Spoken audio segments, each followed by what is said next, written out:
Est-ce que William Gomis va se faire cut par l'UFC? C'est évidemment un titre ironique et en clin d'œil à la situation de Taylor Lapillus qui lui s'est bel et bien fait cut après une seule défaite en 4 combats, 2 fois. Mais voilà, William Gomis, il n'avait jamais perdu à l'UFC jusque-là. Ça allait lui faire 5-0 s'il avait obtenu cette victoire. Là, ça lui fait 4-1. C'est pas si mal, en tout cas, pour un bilan à l'UFC. On va parler du combat en lui-même. Est-ce que je pense que c'est un vol? Est-ce que je pense que c'est pas un vol? Mais je pense que la situation de William Gomis, elle va bien au-delà de ce combat. On va s'attaquer au vrai problème, le style de William Gomis. Dans la vidéo courte que j'ai fait à l'approche de ce combat, j'ai parlé du fait que William Gomis, c'est un combattant qui n'a pas du tout la reconnaissance que mérite le niveau de son talent.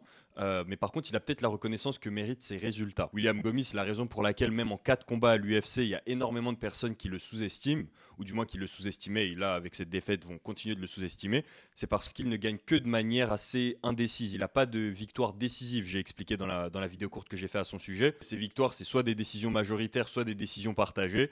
Et la seule victoire qu'il a, qui est un finish, c'est pas vraiment un finish, comme j'ai dit dans la vidéo, c'est un highlight de Loïc Pora, encore une fois, l'arbitre, et non pas un finish de la part de William Gomis. Dans toutes ses performances, depuis toutes les années où il est à l'UFC, on n'a jamais pu prendre des moments où on se dit ok, c'est la raison pour laquelle je pense que William Gomis est un crack. Personne ne peut vraiment faire cet argument que William Gomis est un crack. Du moins, c'est plus difficile de le faire quand on observe que tous ces combats à l'UFC sont des combats très serrés, parfois même qui ne sont pas allés dans le bon sens. Il y a certaines personnes qui pensent que même face à Joe Anderson Brito, William Gomis méritait de perdre. Il y a certaines personnes qui pensent qu'effectivement c'était une décision qui n'est pas allée du bon côté. Le style de Joe Anderson Brito avait permis à William Gomis de vraiment plus s'exprimer. On avait vu ses capacités d'esquive, sa vivacité à un niveau auquel on l'avait jamais vu en fait à l'UFC jusque-là. L'explication que donnait William Gomis, c'était que les combattants qu'il affrontait, et c'est vrai, étaient plus ennuyeux, du moins étaient moins agressifs, qu'ils étaient soit des lutteurs, soit voilà, des combattants pas aussi agressifs que Joe Anderson Brito. Face à Joe Anderson Brito, il a su s'illustrer avec brio, mais ce même style qui lui a permis de s'illustrer avec brio face à Joe Anderson Brito, c'est le style qui lui a fait perdre le combat ici. On va parler du combat en lui-même, mais j'insiste vraiment sur le fait que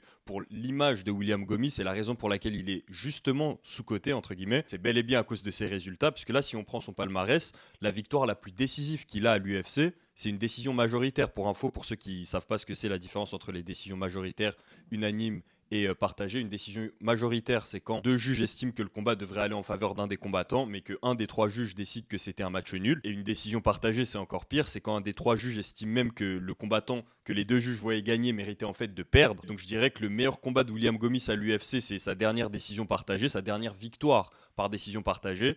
Et son deuxième meilleur combat, et ça se tape entre les deux, bah c'est son dernier combat qui est justement une défaite. Et le problème avec ça, c'est que ces highlights, comme le coup de coude retourné qu'il a mis, on va en parler, bah ils disparaissent finalement parce qu'on va pas se référer à une défaite pour faire l'éloge d'un combattant. Et c'est tout aussi dur de faire l'éloge d'un combattant en se référant à une décision partagée qui aurait en fait pu aller d'un côté comme de l'autre. Tous les combats de William Gomis peuvent aller d'un côté comme de l'autre. C'est un peu à chaque fois la même chose et il fallait bien qu'à un moment ça tombe du mauvais côté. Maintenant, pour parler un peu plus de la performance de William Gomis, parce que c'était une performance, faut le reconnaître, William Gomis, il était en très bonne forme. On l'a vu rentrer en dansant presque avec Issa et Bakary Samake et Benjamin Sarfati. Ils étaient vraiment dans de bons esprits, on va dire. Il est arrivé avec la bonne mentalité dans le combat. Ça s'est vu dès le début du combat. Il a tout de suite imposé son style. Son style, c'est justement de laisser son adversaire imposer le sien et de contrer. C'est ce qui lui avait permis de gagner face à Joe Anderson Brito. Encore une fois, les esquives, il a des esquives vraiment impressionnantes, William Gomis, particulièrement l'esquive du crochet vers le crochet. Donc il esquive les crochets en allant en avant, ce qui est assez propre à la boxe anglaise. On voit pas beaucoup ça en MMA.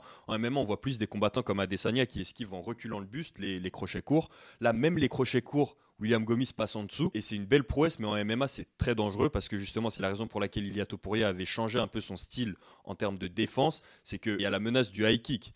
C'est le high kick que s'était pris justement Ilia Topuria face à Jay Herbert, si je me trompe pas. En tout cas, il avait pris face à quelqu'un, Ilia Topuria, et il avait changé son style depuis ce moment. Il avait pris un knockdown carrément à cause de cette erreur. C'est la même manière dont Kamaru Usman s'était fait mettre KO par Leon Edwards. C'est un problème qu'on voit souvent en MMA. C'est un des problèmes de son style, mais c'est pas le problème majeur. C'est pas le problème qu'il a eu dans ce combat-là en particulier. Le problème avec le style de William Gomis qui laisse beaucoup trop le combattant venir mettre la pression et qui cherche beaucoup trop le contre, c'est que William Gomis dépense beaucoup plus d'énergie que ses adversaires, que ce soit dans les pivots quand il se laisse acculer contre la cage, que ce soit dans le fait de devoir sortir avec son footwork de la cage, que ce soit dans le fait de tout le temps être sous pression. On sait très bien que les combattants, quand ils sont sous pression, ils dépensent beaucoup plus d'énergie parce qu'ils doivent être à l'affût de chaque attaque, alors que le combattant qui, lui, a un style un peu plus économique, c'est le combattant qui avance constamment, qui a jamais vraiment à être à l'affût, vu que c'est lui qui a l'initiative des échanges. Ider Hamil, contrairement à William Gomis, c'est lui qui était à l'initiative. Il n'avait pas vraiment à s'inquiéter de ce qui venait de William Gomis, il avait juste à s'inquiéter de ce qui va venir après que lui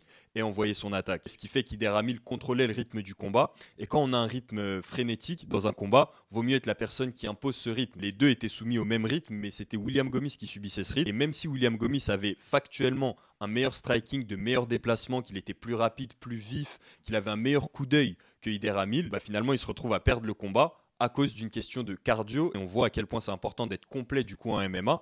C'est que pour profiter pleinement de l'avantage qu'il a en striking, il aurait fallu que William Gomis maîtrise d'autres aspects du combat. Là, le fait que William Gomis ait un style hyper énergivore, c'est pas forcément un problème. Le problème, c'est qu'il a que ce style-là. C'est son unidimensionnalité en réalité son problème. Il a que ce style du Wushu Sanda, le style dont il nous parlait. Il nous avait dit que justement, quand il allait avoir des combattants agressifs, il allait pouvoir vraiment s'exprimer et il n'a pas menti. C'est ce qu'on a vu face à Joanderson Brito. C'est là où beaucoup l'ont vraiment découvert. C'est ce qu'on a vu face à Ider Hamil pendant le premier et le deuxième round. Beaucoup plus pendant le premier round. Vraiment, petite mention pour l'enchaînement de coups de coude qu'il nous a envoyé. Il a envoyé des coups de coude simples, puis il a enchaîné des backfists et un coup de coude retourné, dont un qui a touché et qui a envoyé son adversaire au tapis. William Gomis, il a posté sur son compte Instagram là récemment que il va revenir plus fort, etc. Et que son problème, c'est soit qu'il doit avoir un cardio illimité, soit qu'il doit terminer les combats. Donc c'est vrai qu'en rétrospective, il va regretter le fait que son adversaire est allé au sol et qu'il n'est pas allé le terminer. Mais en réalité, il a fait la bonne chose. Tout le monde lui aurait reproché de se précipiter s'il l'avait fait et que ça n'avait pas payé. Et de l'autre côté, il a continué à dérouler, il a continué à construire son striking et à détruire son adversaire point par point. Donc oui, il a un problème au niveau des finitions, il faut qu'il arrive à mieux terminer ses adversaires, mais plus qu'un problème de puissance ou qu'un problème de cardio, parce qu'il nous a montré qu'il a la puissance vu qu'il l'a envoyé au sol, plus qu'un problème de puissance ou de cardio, je pense que c'est un problème de gestion et c'est bon signe, c'est de bon augure parce que ça veut dire qu'il peut vraiment le changer. Quand il nous dit qu'il va avoir un cardio illimité en story Instagram, c'est beau, mais en réalité, je pense qu'il s'entraîne déjà assez dur et que son entraînement lui fait déjà atteindre le maximum de son potentiel en termes de cardio. À moins qu'il change de physiologie, qu'il change de corps ou bien qu'il ait recours à des produits illégaux, son cardio ne va pas changer. Le William Gomis qu'on a connu jusqu'à maintenant, qui a déjà un excellent cardio, aura toujours un cardio assez proche de celui qu'il a maintenant. Par contre, ce qui peut vraiment changer, c'est sa gestion du combat, donc que ce soit sa gestion de l'énergie ou sa gestion en termes de technique. Et c'est là qu'on peut parler des limites de William Gomis et du fait qu'il doit absolument implémenter des nouvelles choses dans son jeu. William Gomis se repose énormément sur son avantage en striking, le fait qu'il vient du Wushu Sanda, etc. C'est vrai, ça lui apporte un avantage concret, mais il faut absolument qu'il ajoute des projections. Il faut absolument qu'il ajoute au moins une petite menace de takedown. Au troisième round, ça lui aurait été extrêmement utile de pouvoir emmener son adversaire au sol. Ider Hamil, il avançait sans réfléchir. Si William Gomis pouvait au moins calmer le jeu en réussissant à le garder dans le clinch, puisque William Gomis, il arrivait après les esquives à se retrouver dans une position de clinch. S'il pouvait en profiter offensivement, ça ferait une vraie différence. Quand je dis offensivement, je pense par exemple à un combattant comme Petr Yan, qui est un excellent boxeur, mais Petr Yan, quand justement il réussit à caler les esquives un peu à la boxe anglaise et qu'il se retrouve dans une position de clinch, il n'hésite pas à enchaîner avec une projection de judo, une projection de hanche. Si vous regardez le combat face à Aljamain Sterling, le tout premier combat qu'ils ont fait, Petr Yan et Aljamain Sterling, c'est le meilleur combat pour voir vraiment l'exemple. Je pense que William Gomis devrait prendre exemple sur Petr Yan, particulièrement dans ce combat-là.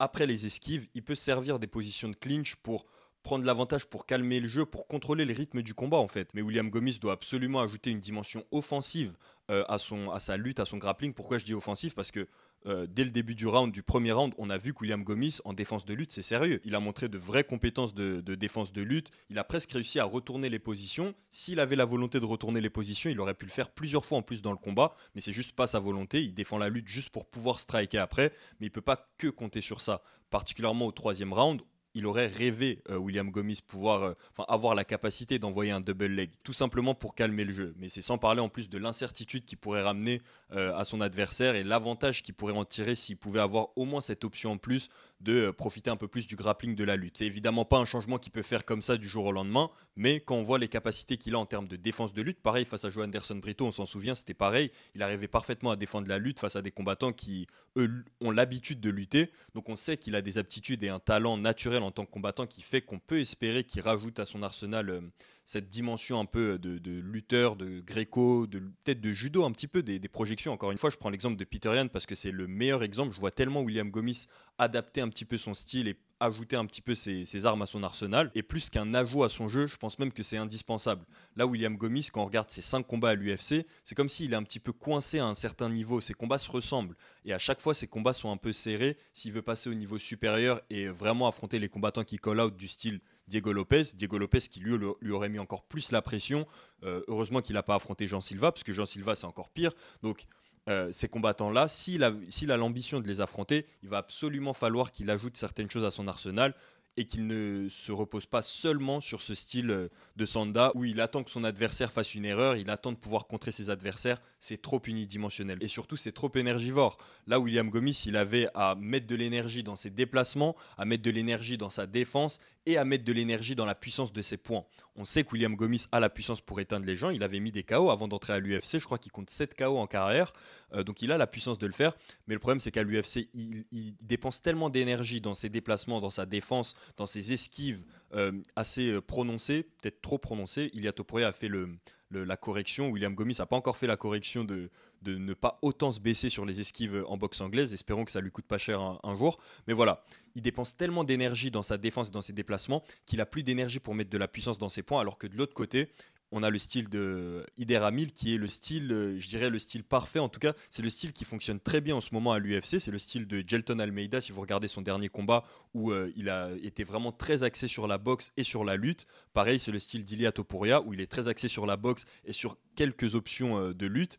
Ici, Ider Hamil, c'était clairement ce qu'il nous faisait. Il nous bloquait contre la cage, le William Gomis, dès qu'il avait envie de se reposer. Et dès qu'il voulait repartir en striking, il mettait la pression, il mettait la marche avant. Et donc, ça fait que non seulement c'est lui qui met la pression, donc il perd pas de l'énergie du fait de subir la pression, mais en plus, il contrôle le rythme du combat. Quand Ider Hamil avait besoin de se reposer, il avait juste à démarrer une phase de lutte. Et du coup, il peut conserver son énergie pour la mettre dans la puissance de ses points, ce que William Gomis ne peut pas faire, parce que William Gomis doit disperser son énergie dans trop d'aspects différents. C'est pour ça qu'Ider Hamil, du début jusqu'à la fin du combat, sa puissance faisait peur, mais William Gomis, de l'autre côté, il arrivait à toucher, il a réussi à toucher autant au troisième round qu'au premier round.